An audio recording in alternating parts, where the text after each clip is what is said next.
The Florida Panthers not only lost their meeting with the Ottawa Senators, but they may have lost their captain for quite some time. As Aleksander Barkov was battling with Tim Stutzle over a loose puck near the Panthers' empty net, the two crashed hard into the boards.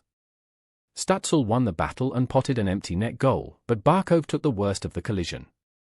Barkov needed help off the ice and was unable to put any weight on his right foot. Following the 3-1 loss to the Senators, Panthers head coach Paul Maurice said he didn't have any immediate updates on Barkov. Maurice stated that Barkov will be evaluated, likely for the next couple of days. The Panthers are looking to defend their Stanley Cup championship and will need Barkov around to be at their very best. Barkov was voted as the NHL Selke Award winner last year for top defensive forward. It was his second career Selke win. Barkov scored 27 goals and 57 assists for 80 total points in 73 games played in 2023-24. In 24 games played in the Panthers' Stanley Cup run, Barkov posted 8 goals and 14 assists